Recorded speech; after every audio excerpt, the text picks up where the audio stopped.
How are you, students? Hope you're fine. As for me, I'm pretty fine and I'm going on well. I hope you're ready for this lesson. This lesson will be a continuation of other lessons of our previous classes that we've been having, and as you all know, we've been discussing about development of agriculture. The previous lessons and classes we've already defined the term agriculture. We've seen it deals about cultivation of crops as well as rearing of livestock, and today we are going to specialize and narrow all this topic down to development of early agriculture in Egypt. We'll check about the factors that facilitated agriculture in Egypt, the reasons that led to domestication of animals, to cultivation of crops, the examples of these crops, examples of the animals that were domesticated, what were the impact of the agriculture in Egypt, and what were the challenges. And with all this knowledge we're going to apply, that we're going to learn, I look forward for us to apply these methods and skills in our future life, even in our present life, so as we can better our skills of agriculture, since we all know that agriculture is the backbone of most countries. So after I'm your host and your teacher, Madam Ruth, and I welcome you all. Feel free to ask any question at the end of the class and enjoy this lesson. First and foremost, you're going to have a video that will give us a brief introduction of the agriculture in Egypt, the process, how it began, the key role of River Nile that played in agriculture, where we'll find that River Nile was the key factor of agriculture in Egypt. Why? As we all know, it's that Egypt is basically comprised of in short, should I say, it's a desert country, but then the River Nile has really played a major function, and so we're going to see how the role that it played, and also some of the foundations that will lay a basis on our learning of today's lesson: development of early agriculture in Egypt. Be calm, feel free, and give me your ears. Thank you.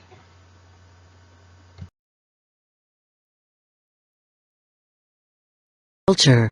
A study of Egyptian history reveals ancient origins of agriculture. The modern world owes a debt to this great civilization, which helped many of our agricultural innovations, basic farming techniques, and irrigation and horticultural arts. Irrigation. Natural river has shaped the landscape in early ancient Egypt. Drainage was not necessary for the valley to become livable. It may have been a problem in the lower parts of the delta, which were often swampy. Gardening was much more labor-intensive than agriculture. Gardens, orchards and vineyards were often on high ground and far enough from the Nile. They had to be irrigated by hand with water drawn from wells or river. The Egyptians cultivated grain of wheat, barley, lentils, beans, chickpeas, peas, and the scene is to summarize the vegetables: onions, garlic, balls, and agate castor. Flax was sharing in ponds and fields Brihabahadoff, and work on the culture of many species of fruit trees and timberless. Also known as fruit, growing all kinds of famous sycamore, figs, grapes, olives, pomegranates, and transferred to Egypt of different types of trees from Asia and Africa. The pharaoh got the rich peasants to do the farm work on the fertile lands. Most of the villagers were farmers. Farmers lived in towns too, with artisans, traders, and other workers and their families. In most countries, heavy plows should be used to turn the soil so that plants grow enough nutrients, but in Egypt, the Nile flood deposits nutrients on top, and plowing served just to break the soil surface before planting or to cover seed after. The fertile soil is ideal for growing healthy plants. The main agricultural seasons were the growing season and harvest. Not only work in the fields and men, but women have also participated alongside their husbands and family members, as well as boys and girls' special days of harvest. The soil of Egypt was very fertile and easy to dig with your tools. There was only one type of soil that the Egyptians used. Well, they reused the soil. Every year when the flood came, the water went over the fields and saturated soil. When the floods went down, there would be a bunch of fresh mud, which was excellent soil to plant seeds after it has been plowed. Ancient Egyptian farmers used the same soil for each field. The ancient Egyptians had simple farming tools such as winnowing scoops, hoes, sickles with flint blades and plows. The Egyptian plow had a small blade on it that does not cut very deep. Well, was because the soil was fertile. Agriculture has also played a role in the formation of ethics for the Egyptians, and the violation of this ethic is one of the major sins, which were foreign to the moment of truth. When it is accompanied by the gods, it did not reduce. The area of agricultural land has been earmarked for water from agricultural lands or rights of neighboring farmers.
Well, here we'll see how the River Nile really had an influence in agriculture in Egypt, where we see generally Egypt is a desert country. Were it not for River Nile, sincerely, agriculture would not have prospered in Egypt. But you see, River Nile really played a bigger part, since Upper Egypt there is an eastern desert, western desert, but despite of this desert, they were able to apply agriculture, like to apply the Shaduf method, canal method, basin irrigation method, using this River Nile to irrigate their crops. As the river flows, we see the lower Egypt, where we see the Nile Delta, and we see there is extension of this desert, both the western desert and the eastern desert. But this does not give them hindrance, since they had several inventions inventions of irrigation method that they used, and also as the river was flowing, it brought about the fertile silt soil that really promoted the prosperity of the crops that were being cultivated in this area. The importance of the River Nile in ancient Egypt, 3100 through 30 BC. The River Nile was life in ancient Egypt, providing a fundamental source of water and fertile silt, while simultaneously offering protection and spiritual strength. Ancient Egyptians monitored the Nile and regulated their daily and annual activities based on its waters. The Nile River, which extends for more than 4,100 miles northward through the African continent, is the world's longest river. The Nile River Delta, an area that extends for roughly 100 miles, served as a strategic port and hub of life in ancient Egypt. Within the delta itself, the Nile splits to form the Rosetta Branch and the Damietta Branch, which run west and east respectively. From as early as 8,000 to 6,000 BC, people began permanently settling in the Nile Valley. The regularity of the Nile's floods often brought nutrient-rich silt to areas along the river's banks, a valuable resource farmers used to grow grains like wheat and barley. This dynamic made Egypt one of the most fertile regions in the ancient world. By roughly 3500 BC, Egyptians began tracking the Nile using nilometers. Initially, nilometers were read on columns placed in the river to mark water levels, and priests would keep records. Later on, designs included stairs descending into the river itself. Similarly, observers noted the cycles of the Nile. The year was divided according to those cycles, with 3 distinct seasons. During Akhet, or inundation, the Nile flooded. Following this first season, the Peret, or growing season, then took place as the land emerged from the flood. Once the crops were ready, the Egyptians harvested during Shemu, the 3rd season in the ancient Egyptian calendar, when the water was short and the crops were harvested. Farming techniques in ancient Egypt involved manual labor, with the use of some draft animals to plow the land. Wheat was separated by winnowing, using a wooden scoop which was thrown in the air so the chaff was blown away, leaving the heavy seeds in the ground. Grain was used to make bread, porridge, and beer, all foodstuffs fundamental to sustaining life. Farmers also grew cotton, beans, flax, and papyrus. Egyptians began to irrigate with the waters from the Nile, extending the amount of land that could be used for agricultural production. By 3100 BC, canals and dams emerged to channel water throughout the valley. The development of shadoufs, a system of ropes, beams, and buckets to retrieve water from the Nile, allowed people to move water from one channel to another, or to transport water to fields further out. From shadoufs appearing from around 1700 BC to water wheels a millennia later, irrigation continued to expand throughout the Nile Valley. With greater understanding of the Nile came more informed and better coordinated trade practices. The Nile served as the primary transportation route through the region. Egyptians traded amongst themselves, with interaction between the upper and lower regions of Egypt long before unification in roughly 3150 BC. They also traded with Nubians to the south and were able to interact with various other societies by using the Nile. Because Egypt had plentiful supplies of grain, it was able to obtain wood, metal, and luxury items through exchange with Nubians to the south and contemporaries in locations like Mesopotamia, Greece, and Rome. Because the Nile was so important to life, agriculture, and production, Egyptians connected spirituality to its waters. A famine or less than fruitful harvest was associated with unhappy gods, their wrath, and a need to appease them. The most closely connected myth with the Nile was that of Osiris, Set, and Isis. Osiris was murdered by his brother, Set, because the latter was jealous of the former's power. By tricking Osiris into a coffin that he then threw into the Nile, Set killed his brother. Osiris's wife, Isis, undertook a search for her husband's body. She found him and left her sister Nephthys to guard the body from Set. Set inevitably found the body, cut it into pieces, and distributed those parts throughout Egypt. Isis and Nephthys went to find all of the pieces and were able to locate everything but Osiris's genitals, which Set had thrown into the Nile. It was eaten by the Oxyrhynchus fish. It was therefore forbidden to eat that type of fish in ancient Egypt. Another god was Hapi, who was the personification of the Nile River, symbolizing water and fertility. He was seen as the god who controlled the annual flooding of the Nile River and was worshipped by everyone in Egypt. Because the pharaohs were seen as gods in mortal form, they were also tied closely to the activities of the Nile. It is said that when the pharaoh Djoser experienced a famine during his reign, he was visited by the god Khnum in a dream. Khnum, connected to rebirth and creation, instructed Djoser to fix his temple in order to end the famine, which Djoser did. As a result, Egypt returned to a state of fertility, and Djoser was heralded as a great king. Egyptians enjoyed protection thanks to the Nile. The Egyptian kingdoms raised many mud brick forts along the Nile that enhanced the defensive capabilities of the kingdom against its southern neighbor, Nubia. Hostilities with Nubia to the south were also mitigated by cataracts, or shallow areas with rapid water, stones, and inlets that prohibited easy movement. As a thriving civilization, Egypt developed within a limited area around the Nile, protected by dry desert all around it. The arid land served as a deterrent to potential invaders and raiders. The Nile was also a source of recreation and fun. Swimming and games in the Nile were common, as were boat races and riding the rapids. Fishing in the Nile could be an activity to obtain food, or part of a day relaxing near the river. Egyptians would fish with spears, nets, and baskets made out of papyrus. The Nile River was not without any dangers, however, as many wild animals lurked in its waters. Crocodiles and hippopotamuses were the scourge of the waters, wreaking havoc and devastation. As the father of life and the mother of all men, the Nile was intertwined with aspects of life in ancient Egypt. The first-century Roman author Seneca the Younger described the Nile as unique and exceptional. The power and importance of its waters has been recognized since ancient times, and the status of the Nile as an Egyptian lifeline was realized, welcomed, and praised.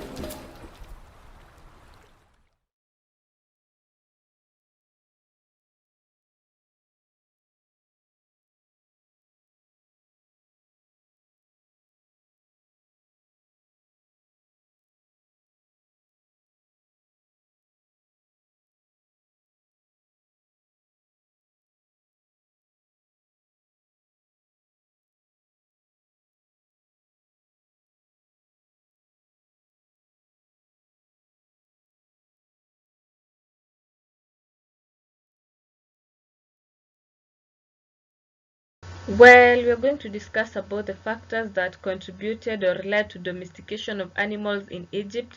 And as we can see in this picture, there were several animals being domesticated here, whereby we see the cows, there might be sheep, cattle, different animals. And we're going to see the history of these animals and how they came about to be domesticated, especially in Egypt.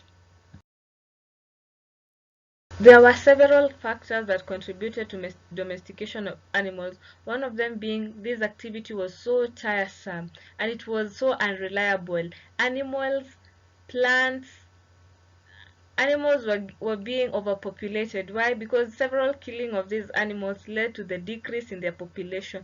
The hunting and gathering needed a lot of energy, so time consuming, since it needed one person to just go and hunt, and you may find that someone was never successful in getting anything, so it was so much unreliable.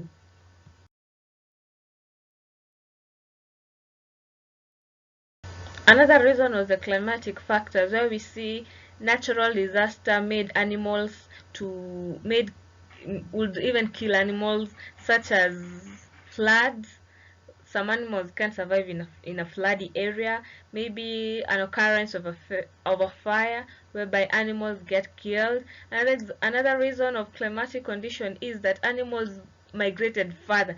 For instance, we see the wild beasts. They usually come. There's a season where they come to Kenya, and there's a season where they cross to Serengeti, that is in Tanzania. That is an example of migration of animals, where they moved further, so it made it hard for human beings to go hunting. So they decided just to domesticate and to appreciate the cultivation of crops.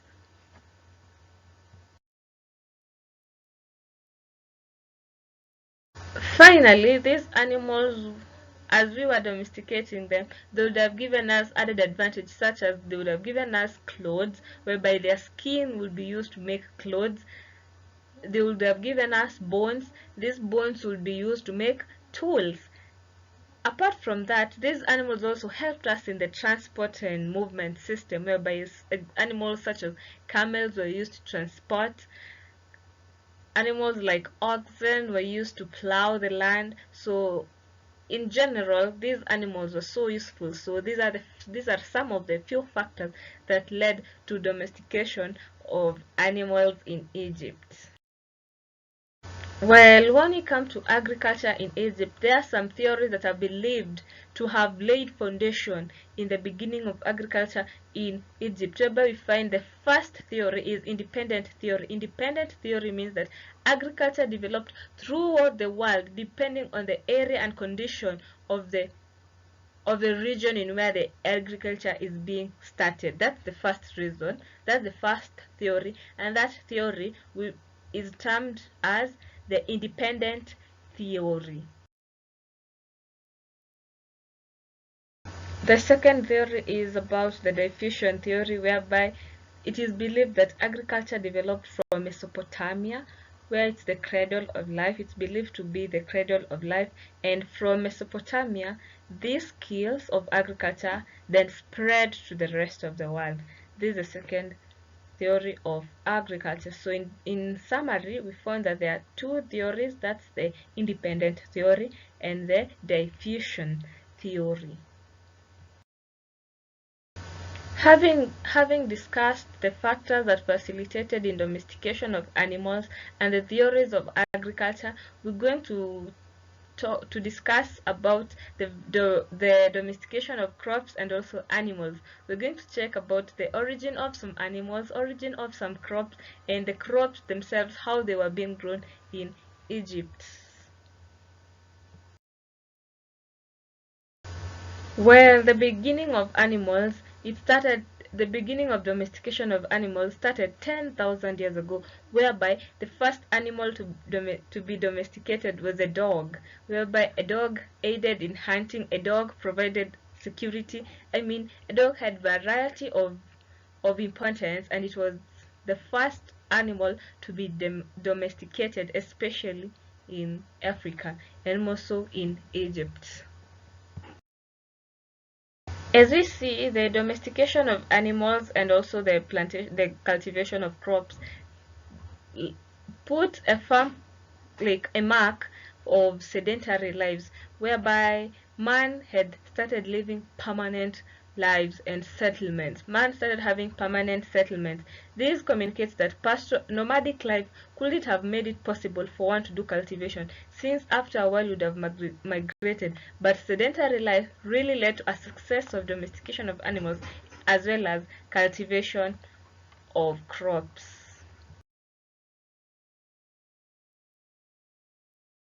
As we can see in this picture here, this is the origin of crops and animals, and since it's not clear, we'll have a video that will briefly show us the crops that were being domesticated in Egypt and how they came about. Ancient Egypt crops. The Egyptians were one of the first groups on Earth to begin farming, probably around 10,000 BC. But definitely by 5200 BC. At first people farmed by just digging a hole in the ground for each seed with a stick, as you do when you plant a vegetable garden in your backyard. But that's hard work and slow. It is particularly hard in Egypt, because the heavy, clayey soil laid down by the Nile floods is hard to make for ozone. So by around 3000 BC, people in Egypt had invented the animal-drawn plow, which made planting a lot easier. As soon as the flood began to recede, the ancient Egyptians plowed the soil ready for sowing. They had hand plows or larger ones that were pulled by oxen. Seeds were then sown into the newly plowed soil. Goats and other animals then walked over the fields to push the seeds into the ground. Crops grown included wheat, barley, flax, onions, leeks, garlic, beans, lettuce, lentils, cabbages, radishes, turnips, grapes, figs, plums and melons. There were two seasons that affected farming, growing season and harvest season. In the harvest season you may not have been able to harvest the wheat you wanted because your landlord may have made you cut his first. The tools used in ancient Egypt agriculture included plows, sickles, hoes, forks, scoops, baskets, shaduf, skiffs and sieves. The farmers also used cattle, oxen, donkey, and goats to aid in the cultivation of their fields. In the cultivation of grain, there were 8 steps that the ancient farmer knew as well as he knew his own land. The cultivated land was plowed with a wooden axe. The fruit grown consisted of dates, figs, grapes, pomegranates, and melons. Due to the wonderful variety of flowers grown in ancient Egypt, bees were able to pollinate and produce honey. The pharaoh got the rich peasants to do the farm work on the rich lands.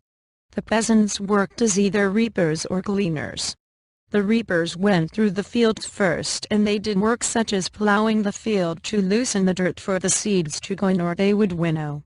Winnowing means to get the debris off of grain. The ancient Egyptians were thorough in their cultivation of grain, as it was their main staple. Barley and emmer were used to make bread and beer. Excessive grain was exported to neighboring countries. This exportation of grain allowed the Egyptian treasury to accumulate income. Some exporting of crops also took place. As far as agricultural products are concerned, mostly grains were exported. Ox, cattle and donkeys were used to pull equipment, and pigs, sheep, and goats were sometimes used to cover seeds, so that the task needn't be done by hand.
Having watched this video, that explain the origin of crops. We'll have some discussions of origin of common animals, whereby we see cattle. Animals like cattle, they had their origin in places such as South Asia, Southeast Asia, Greece, Algeria, and also some of them in Egypt. Cattle, sheep, goats all came from the origin of Southeast Asia, but there are some animals that only had their origin in Africa, such as the guinea fowl, the donkey, and also a cat. NB note down is that cattle spread down Africa, reaching the south. That's around 200 BC.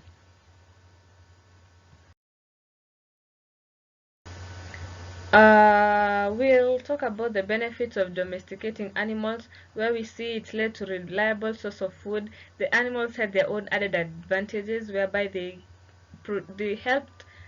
provided bones. These bones were used to make tools. They also gave us skins. These skins were used to be they were used to make clothes. The clothes were used to hide our nakedness. They used to bring us milk, which is it's a food that gives us energy. Also, these animals provided eggs. These animals provided bones that were used not only to make tools but also to make jewelry. These animals also were used, like they aided in transport and movement, where we find some animals that extra power that helped human beings in transport, such as the ox, the camel. Other animals such as oxen were used in plowing land, and these items, the animal items, were used for barter trade in the previous ages where currency had not yet developed. Well, now we come to the core center of our discussion today. This lesson, early agriculture in Egypt, where we find Egypt was the first African country to use agriculture, and the major factor that facilitated agriculture in Egypt was the River Nile, as discussed earlier, whereby we see there was the Lower Egypt, the Upper Egypt, and where the River Nile used to drain its water, that's the Mediterranean Sea. And as the river was flowing, it brought about fertile silt soil that also facilitated in cultivation of crops in Egypt.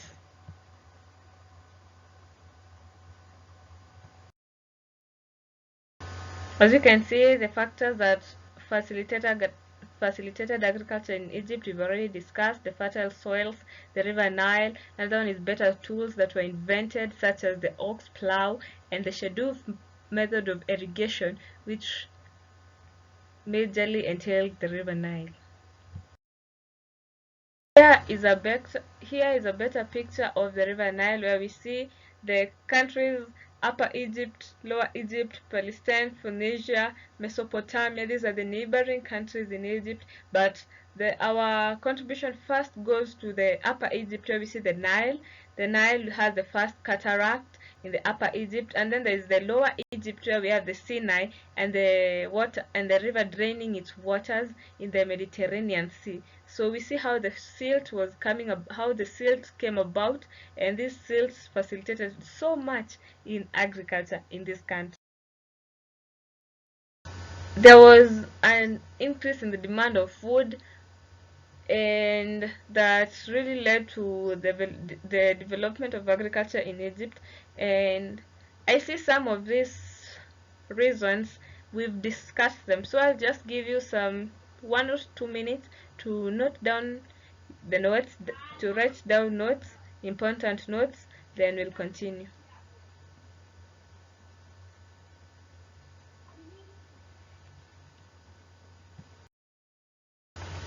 Having explained all this, we're going to have a video that will explain to us the different methods of irrigation in Egypt, and we'll have a better understanding.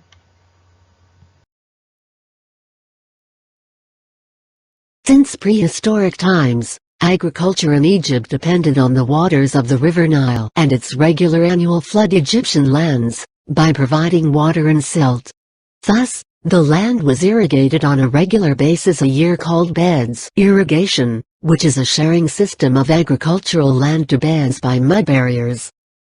The water flows into the beds through the channels. Each channel carries the water to about 8 beds, one after the other. In this way, the land near the river banks have a greater share of water that lands farther. Finally, the Egyptians advanced to artificial irrigation. It aims to keep extra water left after the flood in the beds near the banks of the river to use it to water the beds away, where flood waters cannot reach. This was accomplished by digging a series of canals and bridges. Artificial irrigation was considered successful. Cooperation required the will of the Egyptian people and government and persistence. Since the stabilization of the central government, Egyptians annually recorded the water level of the Nile and recorded in official records. The oldest levels record flood is the Palermo stone from the 5th dynasty, to which 63 Nile water levels were recorded. This measure water levels continued to be used and developed until 715 AD when the Arabs built the Nilometer, or rotomeasure, the name of the island. It was used. This measure was in use until the early 20th century. Monitoring the water level of the Nile had a great effect on the estimate of taxes and the amount of land could be irrigated in the year. After each flood, the regions are responsible for channel management, while measuring the earth and the water level recording were carried out at national level.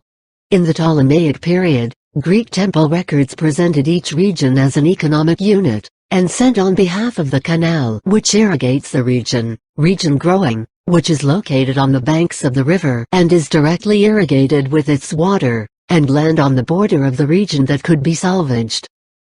The irrigation system has helped to push a bed of winter crops, while the summer, the land can be cultivated. Mountain areas were far from the flood.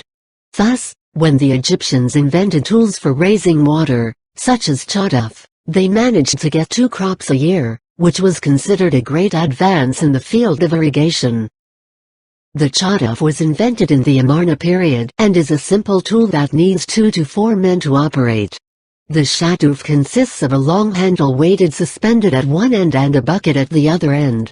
It can lift about 100 cubic meters, 100,000 liters, in 12 hours, which is enough to irrigate a little over 1/3 of an acre. In the Ptolemaic era, the paddle wheel was invented to lift the water. This is a huge wheel with pots set around its circumference. The water wheel plunges into the water, then turns to lift 4 to 6 cubic meters of water. The water wheel can lift 285 cubic meters, 285,000 liters, of water in 12 hours. Styles ancient irrigation depended strongly on the physical geography and geology of the region, and engineering skills available. 4 different styles of irrigation were developed very early in the history of farming. All irrigation systems depend on water intake from natural sources and man-made canals to divert or ponds where it is applied to crops. The Nile Valley is extremely fertile and without rain. Herodotus wrote over 2,000 years, Egypt is the gift of the river. Egypt depends on the Nile in a way no other nation. 97% of Egyptians live on 2.5% of its surface. The prosperity of the Nile Valley civilizations has depended throughout recorded history on the efficiency with which the central government organized the best use of river water. Crops could be stored, after years of plenty, for example, and irrigation could be both constructed and maintained. The Nile receives its water from the tropical highlands of Africa. The river receives no tributary at all for the last 1,500 kilometers of its course through the Sahara Desert to the Mediterranean. In Egypt, far from its sources of water, the Nile did not flood sudden wave crests. The annual flooding begins in June as snowmelt and summer rain run off on the river. It rises gently to its peak in late September and early October, then slowly disappears at the end of December. The Nile River is one of the most predictable in the world, and its average flood period of more than 100 days, rather than being very short-lived as those of other rivers. At first, Egyptian agriculture along the Nile was founded on the growth of winter crops, after the annual floods decreased. Egyptian irrigation was based on several facts. There was only one water source, river, which was too powerful to control. Irrigation works had to be passive in construction, relatively high and built along the riverbank so that they covered only the peak of the flood. The river valley is flat, but narrow and steep, never more than 25 kilometers wide until it reaches the delta below Cairo. Irrigation systems could not carry water over long distances away from the river. The ancient Egyptians built large flat-bottomed basins for crops along the banks of the river, and simple locks that diverted water in the peak of the flood. It was easy in terms of engineering. If it is not at work, arrange for proper water flow through several basins in the estate, controlled by single doors. The water was left standing in the fields of 40 to 60 days, then was evacuated crop at the right time in the growth cycle, downstream in the river. There was always plenty of water, so salt ever built in the ground. Apart from the basin irrigation and the canal irrigation, there was this method called shadoof irrigation, whereby buckets hung in water, buckets with water, and they used to have lift where they would have lifted that helped them lift from the area where the source of water is, that's the river Nile, to where they wanted. That's majorly the shadoof method, and we'll have some pictures that will show us the shadoof method of irrigation, and later on a video that will play to give us better knowledge on how shadoof method was used. So since this was a technique that had been used and it's rarely used, but it's a good one to be applied in future. Okay, this is now a picture of the shadoof irrigation, where we see there is a lift, someone trying to lift it, at least it was helping, and you see up their side there is a dog, and the dog is really giving security. Yeah, as we've seen up earlier, it was the first animal to be domesticated, and the major reason was because of security that it provided. So later we'll have a video that will show us how the shadoof method used like the process of shadoof irrigation, what did it entail, what tools were used there, and at least to have a knowledge that you can even apply the shadoof method even in the future. The shadoof or shadoof was an ancient tool used to draw water for irrigational purposes. It was the earliest form of water-raising machine which drew water from a lower level to a higher level. The earliest known use of shadoofs was in Mesopotamia, Egypt, some other African and Asian areas. The shadoof basically comprised of a frame erected on the ground.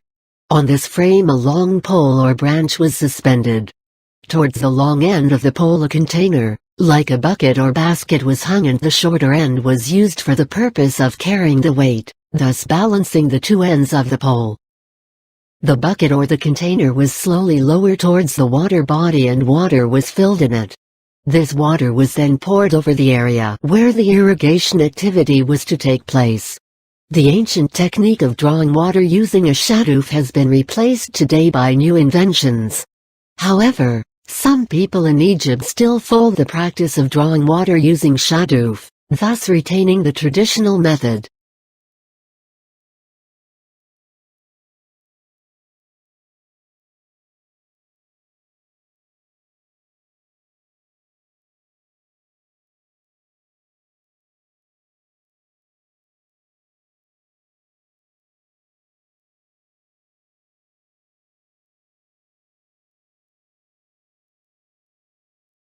These were the animals and crops that were domesticated in Egypt. There were sheep, goat, chicken, bees, ducks, geese. Then later the crops grown were grapes, cucumber, beans, wheat, lentils, dates, and flax. Where there are impacts of agriculture in Egypt, the notes are here. I hope you write them down, but I'll majorly discuss on two, whereby agriculture led to increase in surplus of food that led to that led to the increase in population. So it led to increase in population of the increase of population in Egypt. I mean, a lot of food was supplied, and this food people ate them and gave them health and good energy that made them even multiply. So it led to increase in the population of Egyptians. We see also the agriculture in Egypt really led to the writing methods, invention of writings such as the hieroglyphics and cuneiform. There was geometry and also simple arithmetic. So the next slide you're going to have some symbols, like the situation where the hieroglyphic symbols are there. We'll have a chart that will show us what symbols meant what in this form of writing called hieroglyphics. Well, here is an instance of the hieroglyphic symbols where they were used, and here you see, if you're not an Egyptian, you may not have understood, you might not understand what it means. So we're going to have a chart that's going to help us understand. For instance, if you see a goat, what does it mean? If you see a bucket, what does it mean? Yes. Well, now here we come. The chart of hieroglyphic form of writing, whereby you see, if you see a vulture, that means A. If you see a leg, that means B. If you see a cheek, that means W. If you see a cloth, if you see something like a stick, that's a cloth. It means a cloth. So you see, for instance, the cheek represents letter W and also represents letter U. I mean, these hieroglyphic forms really had some similarities. So you would have applied depending on the situation which it's used to determine if it means a U or it means a W. Well, this marks the end of our class, and I give rooms for questions, additions.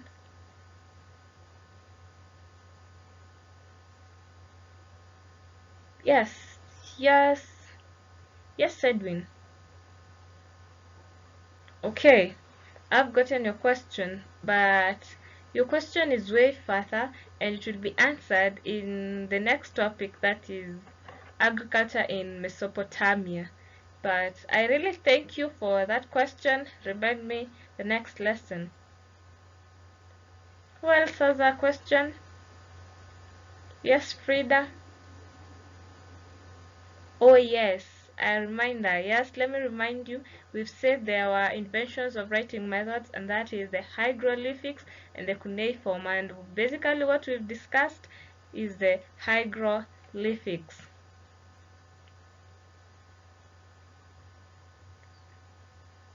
Well, it seems no other question that is coming about.